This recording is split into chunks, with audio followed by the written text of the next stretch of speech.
Hello doctor Zakir Naik, আমার নাম মাহেন্দ্র কুমার এবং আমি একজন MBA পাস, ফোর্টে থমাস কুকের হয়ে কাজ করি। আমার প্রশ্ন নন ভেজিটেরিয়ান খাদ্য সংক্রান্ত। ইসলামে কি এর অনুমতি আছে?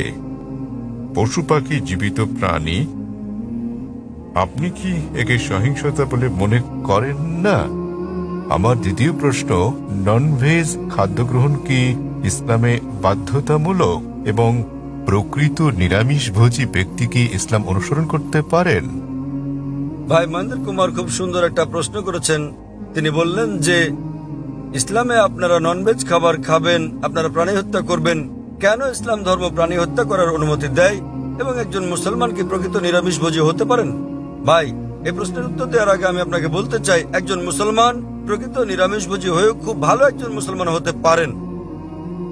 এটা বাধ্যতামূলক নয় ইসলামে যে আপনাকে ননভেজ খেতেই হবে, এটা বাধ্যতামূলক নয়। তবে যেহেতু কোরআনে আল্লাহ বলেছেন এবং আমাদেরকে অনুমতি দিয়েছেন ননভেজ খাদ্য গ্রহণের জন্য, সূরা মাইদা অধ্যায় 5 আয়াত 1 এখানে বলা হয়েছে যে তোমরা চতুষ্পদ জন্তু খাও যা তোমাদের জন্য হালাল করা হয়েছে। সূরা নাহল অধ্যায় 16 আয়াত 5 উল্লেখ করা হয়েছে যে তোমরা গো মহিষাদের মাংস ভক্ষণ করতে পারো। সূরা মুমিনুন অধ্যায় 23 আয়াত 21 বলা হয়েছে যে গো মহিষাদির উদরস্থিত বস্তু থেকে আমি তোমাদের পান করাই, এর মধ্যে তোমাদের উপকার রয়েছে এবং তোমরা এদের মাংস ভক্ষণ করতে পারো। সুতরাং যখন সর্বশক্তিমান ঈশ্বর হালাল প্রাণীর মাংস ভক্ষণ করার অনুমতি দিয়েছেন, তখন আমরা কেন খাবো না? এখন যৌক্তিক কারণের দিকে আসি, কেন ইসলাম আমিষ ননভেজ খাদ্য গ্রহণের অনুমতি দিয়েছে। যদি ননভেজ খাদ্যকে বিশ্লেষণ করা হয়, দেখা যাবে এগুলো প্রোটিন সমৃদ্ধ। মানব দেহে 23 প্রকার অ্যামিনো অ্যাসিডের প্রয়োজন রয়েছে, যার 8টি মানব দেহে তৈরি হয় না, খাদ্য দিয়ে এগুলোর চাহিদা মেটাতে হয়। এগুলো অত্যাবশ্যকীয় অ্যামিনো অ্যাসিড নামে পরিচিত। এখন এই 8 প্রকার অত্যাবশ্যকীয় অ্যামিনো অ্যাসিডের সবগুলো কোনো শাকসবজির মধ্যে একসঙ্গে পাওয়া যায় না, কেবলমাত্র মাংসের মধ্যে পাওয়া যায়। সেজন্য কোনো প্রাণীর মাংস শাকসবজির তুলনায় অধিক বেশি পুষ্টিকর। এছাড়াও যদি আপনি বিশ্লেষণ করেন, যদি আপনি তৃণভোজী প্রাণীদের দাঁতগুলো ভালো করে দেখেন, যেমন গরু, ছাগল, ভেড়া, এদের দাঁতগুলো চ্যাপ্টা, এরা কেবল তৃণভক্ষণ করে, মাংস খায় না। যদি আমরা ভালো করে দেখি মাংসাশী প্রাণীগুলোর দাঁত, যেমন বাঘ, চিতাবাঘ, সিংহ, দেখতে পাবো এদের দাঁতগুলো তীক্ষ্ণ, তাদের ক্যানাইন দাঁত আছে। এরা কেবল মাংস খায়, তৃণজাতীয় খাদ্য খায় না। যদি আমরা মানুষের দাঁতগুলো বিশ্লেষণ করি, আমরা আয়নার সামনে গিয়ে ভালো করে দেখি আমাদের মানুষের চ্যাপ্টা এবং তীক্ষ্ণ দু ধরনের দাঁতই রয়েছে। যদি সর্বশক্তিমান ঈশ্বর আমাদের কেবলমাত্র শাকসবজি খাওয়ানোর ইচ্ছে করতেন, তাহলে কেন তিনি আমাদের ক্যানাইন দাঁত দিলেন? কেন তিনি আমাদের তীক্ষ্ণ দাঁত দিলেন? কিসের জন্য? স্বাভাবিকভাবে বোঝা যায় প্রাণীজ খাবার খাওয়ার জন্য, মাংস খাওয়ার জন্য।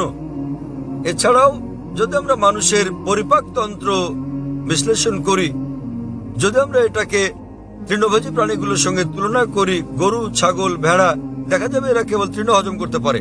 মাংসাশী প্রাণী বাঘ, চিতাবাঘ, সিংহ, এদের পরিপাকতন্ত্র কেবল মাংস জাতীয় খাদ্য হজম করতে পারে, তারা তৃণ হজম করতে পারে না। মানুষের পরিপাকতন্ত্র দুটোই হজম করতে পারে। মানুষের আছে ক্ষুদ্রান্ত, বৃহদান্ত্র। এটা শাকসবজি হজম করতে পারে, মাংস হজম করতে পারে, দুটোই হজম করতে পারে।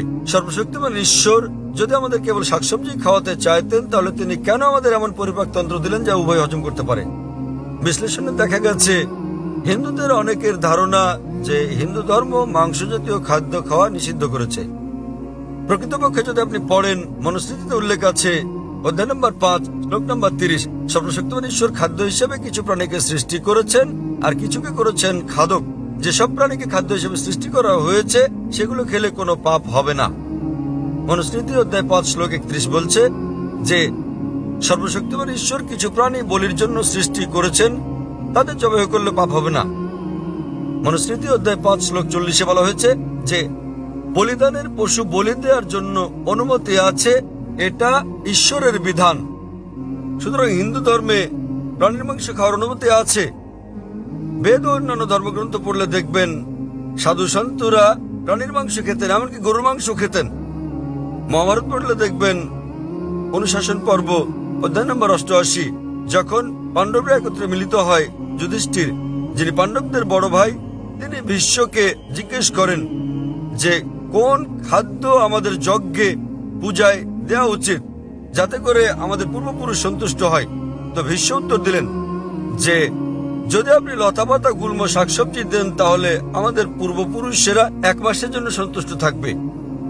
যদি আপনি দেন মাছ তাহলে 2 মাস, যদি তাদেরকে মাংস দেন তাহলে 3 মাস, যদি খরগোশ দেন তাহলে 4 মাসের জন্য, যদি ছাগল দেন তাহলে 5 মাস, যদি লবণযুক্ত শুকরের মাংস দেন তাহলে 6 মাস, যদি তাদের পাখি দেন তাহলে 7 মাস, যদি হরিণ দেন তাহলে 8 মাস। এভাবে খাদ্য তালিকা ক্রমশ বড় হতে থাকে।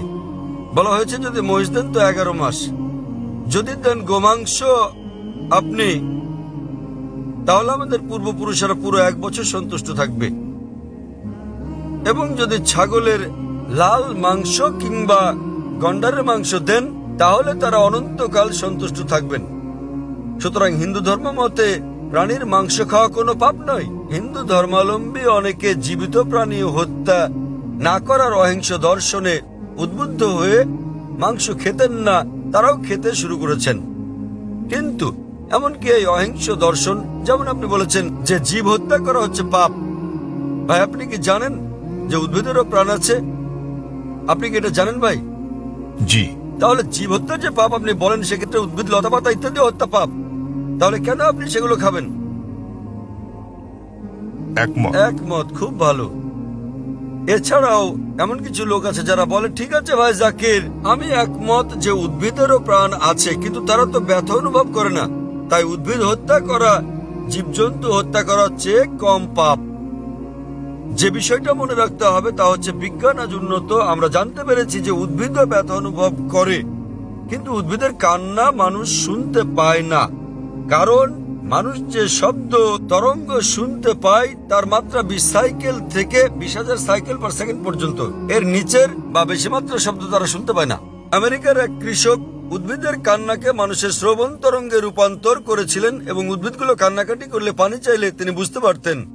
আরেক ব্যক্তি এসে আমাকে যুক্তি দিয়ে বললেন, ভাই জাকির, আমি আপনার সঙ্গে একমত যে উদ্ভিদের প্রাণ আছে এবং তারা ব্যথা অনুভব করে, তবে উদ্ভিদের 2টো ইন্দ্রিয় কম আছে প্রাণীদের ইন্দ্রিয় সংখ্যার তুলনায়। সুতরাং উদ্ভিদ হত্যা করা প্রাণী হত্যা করার চেয়ে অনেক কম পাপ।